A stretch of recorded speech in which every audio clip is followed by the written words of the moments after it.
Hi guys, Samantha here from Top Dog Tips, and today I'm going to show you how to make a dog bed without sewing.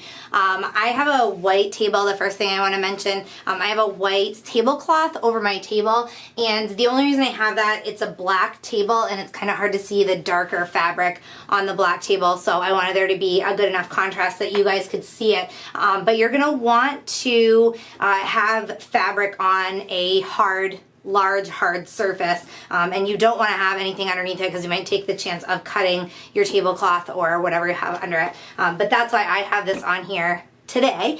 So what you're going to need is 2 pieces of fabric. I've chosen a felt fabric. You can see that I have a piece on the bottom and a piece on the top. I've cut these already. I'm going to be making a dog bed for our beagle Molly. So I measured her length and her height, and I added 4 inches to her length and her height to make a dog bed the correct size, and you'll see why I add those 4 inches in just a moment. But what you'll need is the 2 pieces of fabric. You'll need some batting or some kind of stuffing to stuff your bed with once it's done. I'm going to set this off to the side for now. You'll also need some fabric scissors, as well as a fabric tape measure or a ruler straight edge of some sort, and you'll need it to have measurements on it because you're going to have to follow those measurements coming up. So that's all you need. This is a no-sew dog bed. It's pretty easy to make.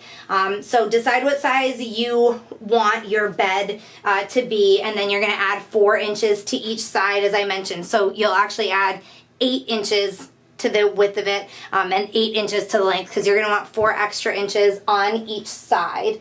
And the reason that you're going to do that is because we're going to cut 4-inch slits, 4-inch long slits in this in just a moment. So you're going to want those extra 4 inches. So decide what size you want your bed, add the 4 inches to each side, and cut out your fabric. You want 2 pieces the same size.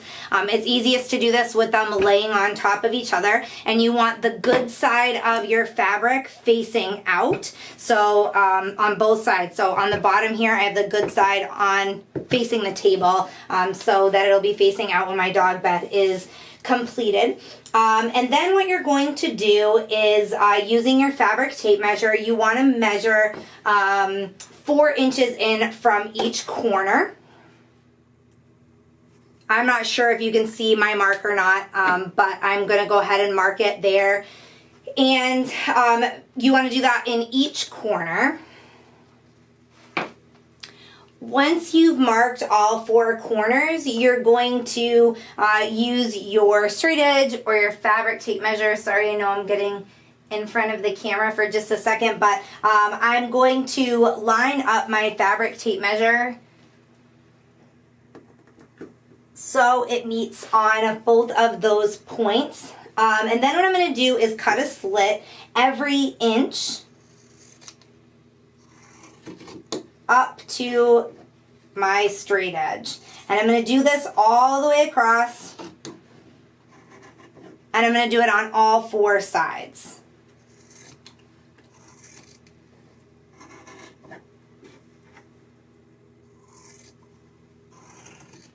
Now what you'll notice is that in each corner where you're cutting your slits, they will meet together, and you're going to actually cut your corners out. So you can see that I'm missing all 4 of my corners. Now the next step is to take each slit, since you had your 2 pieces sitting on top of each other, you're going to take those 2 slits and just tie them together. Again, I used a felt material because this is soft, it's comfortable, it's going to be really easy to wash, and it's easy to work with. Depending on the type of material that you use, it's going to be easier or not quite as easy, but you can just tie them all in a knot and work your way around. Make sure that you leave yourself enough room to stuff your dog bed when you get to the other side.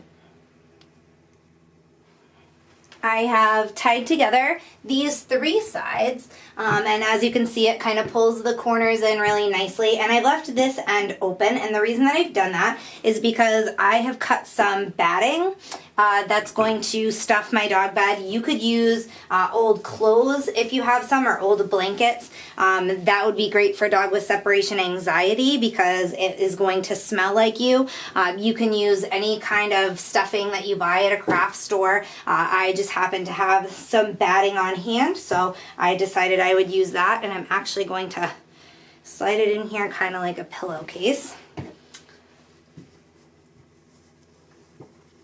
And now I can secure up the other end, and my DIY no-sew dog bed is complete. If you want to see some pictures of our dog Molly using it, you can check out the pictures on our website. The link is right below this video. I hope you enjoyed this guide. Thanks for watching.